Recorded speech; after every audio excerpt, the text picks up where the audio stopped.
So, hello to all audience of Métal Zone radio show. That's the name of the show. We are on Oxygène Radio.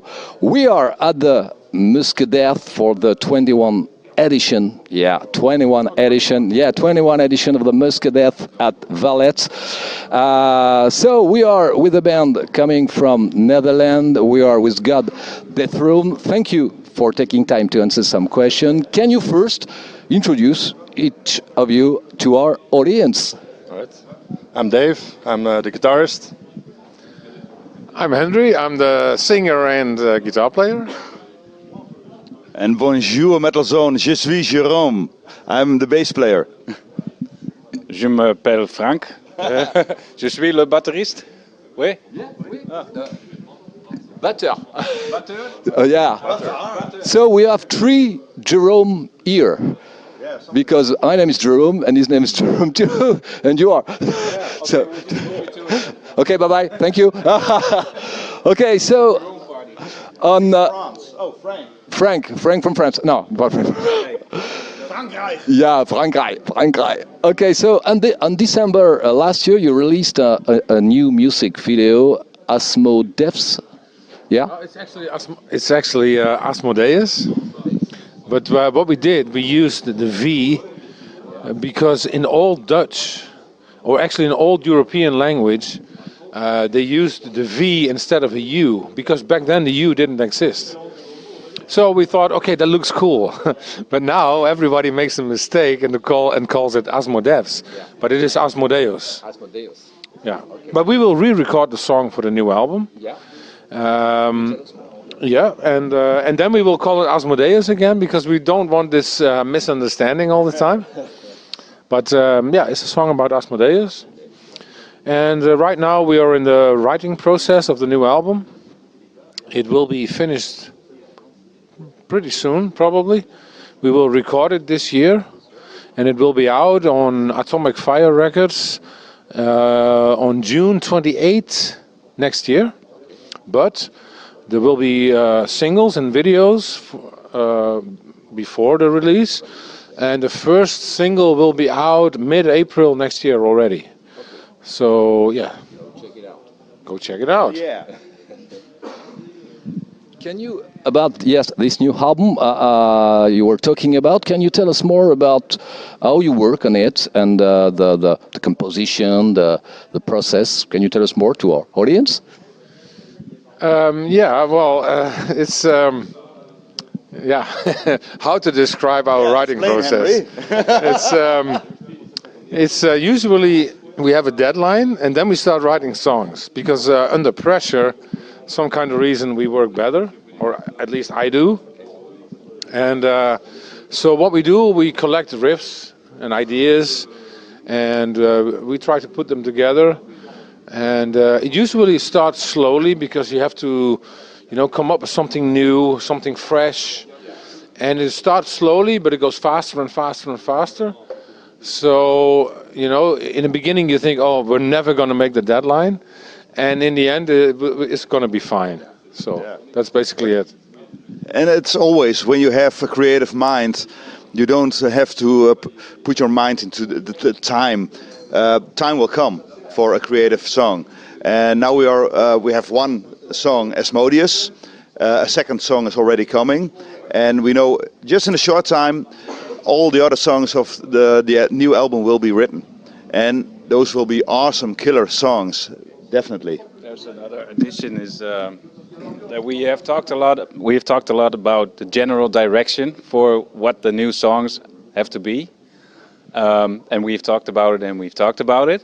But then when creativity strikes and you get from where you get it, from below probably, you get the riffs that go through your fingers and whatever, you never know what you're going to get. So you can talk about what you're going to make, and it could be really different when the song's finished. So we'll just let it flow and see where it goes. Yeah. Okay. Yeah. But we are trying to rediscover the band, basically. I'm always trying to reinvent the songwriting process, and of course it depends a little bit on who's in the band as well.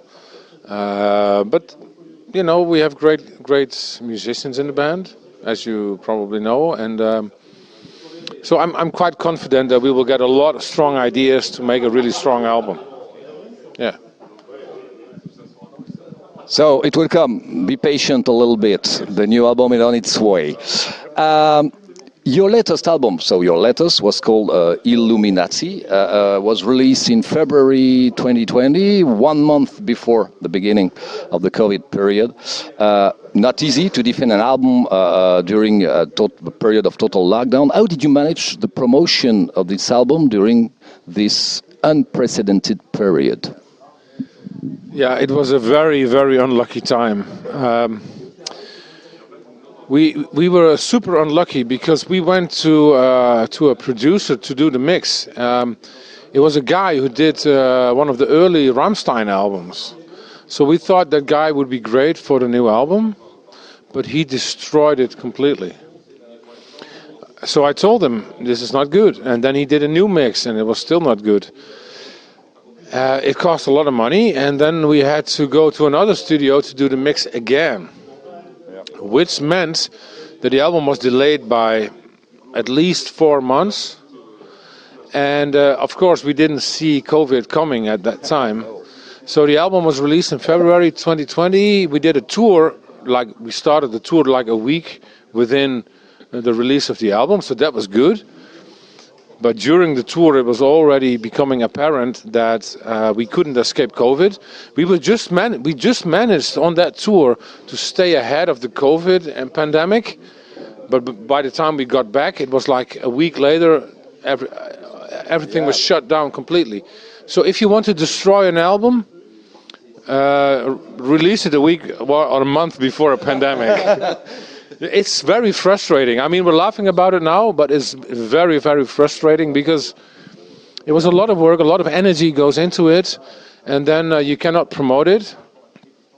So it means all the bands who did an album, like right before COVID, it completely drowned.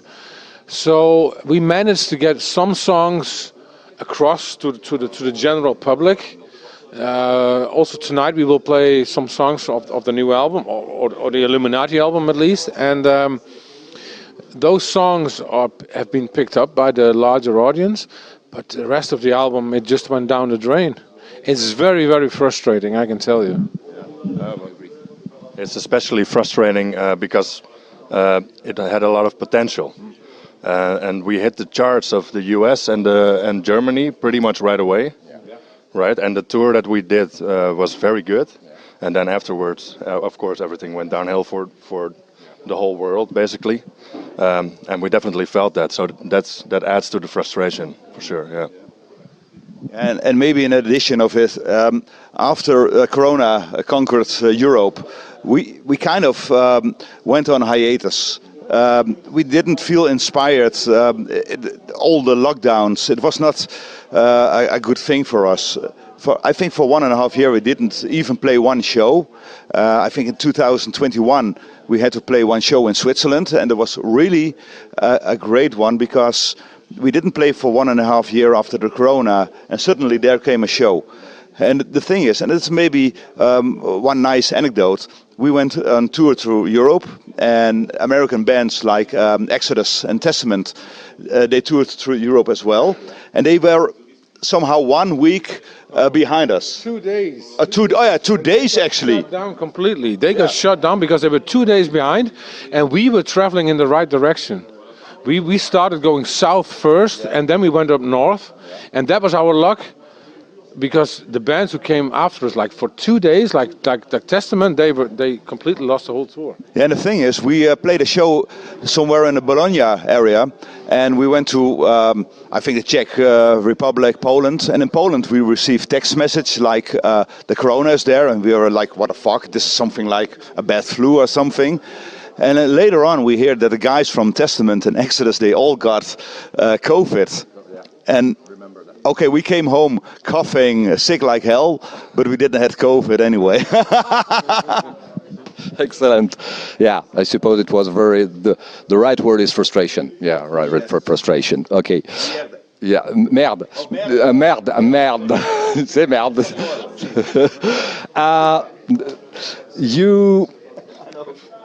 So you play, yes, not all over the world, but many countries with the band.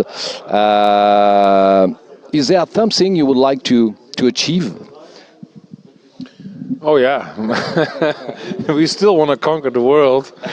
Well, you know, we're going back on tour in the US in February. There's going to be a new album, and that means we're going to tour more in the US and Latin America as well. Of course, there will be more European tours. I think next year will be the first year after the 2020 situation that we will be on full speed ahead again for the first time. So that's like 4 years later, and it could have been different if we felt motivated to write a new album earlier, but because of the frustration, we did not feel motivated. Yeah, and we did accomplish the show in Turkey. We never played in Turkey, I think, and last year we played in Istanbul, and it's very special because nowadays the government, they are disbanding all metal festivals because it's not haram in their religion or something. Fuck them. But it was a great show, and the Turkish metalheads, it's a new kind of audience which we have to discover. Same counts for Indonesia. I really want to play in Indonesia, and I think it's Australia as well. And Australia, yeah, man. Cool. So wish you to explode all over the world. Yeah. So you the band crossed 4 decades in the metal industry. No? 3 decades? Sorry, I thought 3 decades. It will come. Yeah, you are on the fourth. What would be your advice to a young starting heavy bands? Dave is a young guy. Well, I am actually a young musician, not a band, but a musician. Is it still on? It's on. Check 1, 2. Yeah, I am actually still a young guy, which is funny because the 3 decades thing is actually true for God Dethroned, but it's also true for me as a person, because I actually just turned 31. Yeah, God Dethroned is older than I am. Yeah. So back to the old guy. Yeah, well, that's going to be me then. All right, next question. Next question. So, what is your opinion on social networks, digital platforms? Which do you think is the ideal way for a band nowadays to promote its work? Well, I guess the metal scene is still in the old school vibe, you know, still doing CDs, vinyl, cassettes again. But of course also Spotify, YouTube and stuff like that. I mean, I think for our third album, the second one from Metal Blade, was Bloody Blasphemy, which was basically our breakthrough album. We had, of course, you had MTV with Headbangers Ball. But we also had a show in the Netherlands called TMF, Wet and Wild. It was like a heavy metal show every Monday night. And we have been on that show for almost a year with one of the singles of the Bloody Blasphemy album. Yeah. It was unbelievable. So, but those days are gone. Like having like a regular TV station or TV show that does metal is like gone forever. So now we everybody relies on YouTube, which is fine. So that's going to be it's a thing to concentrate on. But it's still controlled by the label, of course, because we have a record deal and the label is dealing with all those kind of things. Yeah. It's a label that controls that. Exactly. But the thing is, when I was quite old when I turned to metal. First I was listening to bands like Iron Maiden, Black Sabbath. My father loved those kind of music as well. And later on I discovered death metal. And I was watching Headbangers Ball on Monday evening, and I saw a couple of bands, and 3 bands actually were put behind each other. It was Asphyx, Altar, Dutch band, and God Dethroned. And I didn't even knew they were Dutch bands. And I was like, what the fuck, this is fucking hell, great music, man. And now I'm in God Dethroned, by the way. That's a great anecdote. But even for that time, for youngsters, for young metalheads, it was the way to discover metal. Nowadays, it's not that easy because when you look at the release radar of Spotify or on Deezer or whatever, it's so diverse. You miss maybe a lot of good music, and you hear a lot of music. It's an overkill of music. And I even think that great bands are not going to be discovered because they don't have the ability to control their things about social media. Social media took over a lot of things for a lot of bands.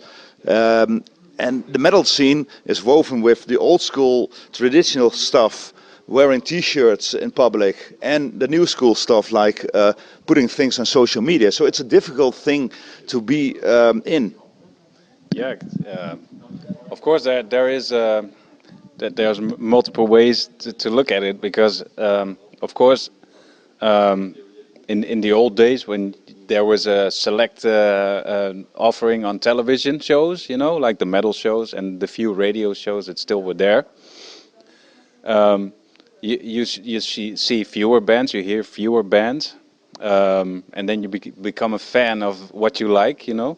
And now there's so much choice, but there's also other ways now for bands to get bigger, to present themselves.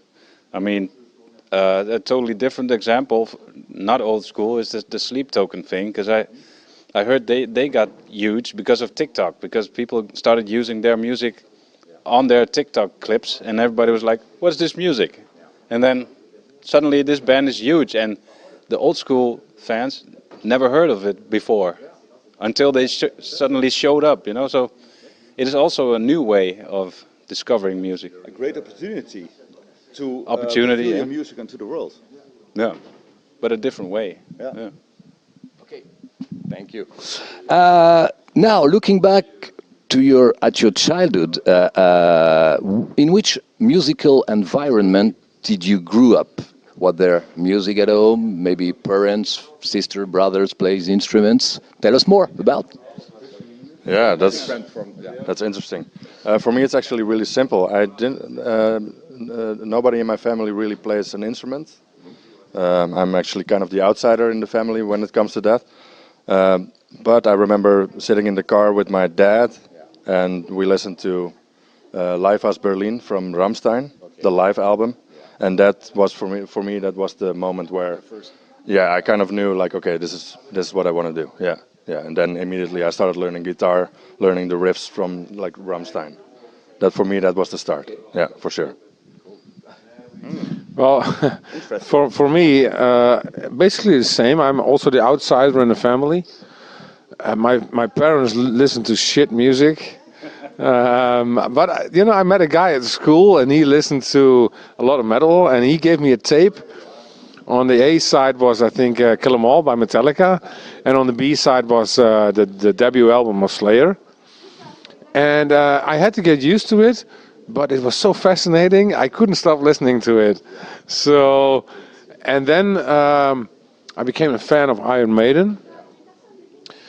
So I really liked that, but when they released the Summer in Time album and the single Wasted Years, then for me it was all clear.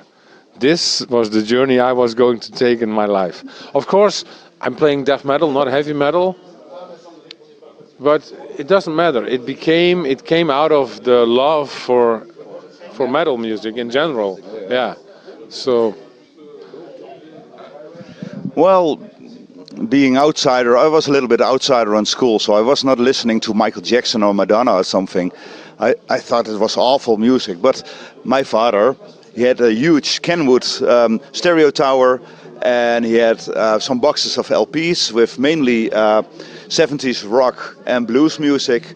And when he turned on Black Sabbath, I was like, oh, this is great music. And Deep Purple. When I heard the Deep Purple in Rock album, the first song with the organ intro, I was stunned, and I really loved it. But my father, and that's also the father-son relationship, you don't have to show your father that you love his music. He didn't want me to put my fingers on his Kenwood stereo tower. So when he was somewhere on work or something, I grabbed his LPs and I turned on the LPs and put it on 10 or something, and I was sold. I really thought that rock music was great, and then later on I discovered hard rock and metal like Metallica. I was a big-ass fan of Metallica, and what I told before, I discovered death metal, and I think the emotion in those songs are raw, are pure, and that's what's really attracting me into the music. It's touching me. So basically, my father put me into the hard music because my mother was listening to church music. Yeah. Can be cool. Soft rock, ballads, all that kind of shit. I grew up with that, but also with Queen and Meatloaf. And looking back, I was already intrigued by the rougher songs that they made, because the early Queen is actually, they have some hard rock songs and stuff. And Meatloaf as well has really like a rocky guitar-based album, the Bad Out of Hell 2. That's that kind of stuff. Yeah, but then my uncle from Amsterdam, when I was 12, I stayed there during the holidays, and he had like hard rock albums. He had the Green Jello from the 90s with the Little Pig Let Me In. I was like, what is this? Yeah. And I think he also had Black Sabbath and stuff, and then from there I just explored and explored, you know. We had the library in my old town had some metal CDs that I rented there, and you know, the same old story here from Metallica to Slayer, and yeah, I caught the virus when I was 12. Yeah. A metal virus. Okay, so the future for the band is the new album, of course, is on its way. You say that you've got tour plan, still planned in the US and maybe other country. So check it out, 28th of June next year, the new album. First, the album will be released on June 28th. The first single will be out on April 15th. The second single will be out around May 20th. And then there will be a single on top of the release. And as it looks now, there will also be a single with a video after the release. So there will be 4 singles with videos on the release of the new album next year. So it's going to be a lot of stuff. Okay, that's fucking cool. So check it out on the social networks of the band of God Dethroned. This was God Dethroned at the MUSCADEATH Festival 21 edition in Vallet, France. We wish you a lot of good things, of course, for the band, for you, for your family. A good show for tonight. I'm sure you will explode the stage here. Thank you very much, boys, and have fun, take care, and don't forget to laugh. It's important to laugh every day. Thank you, bye-bye.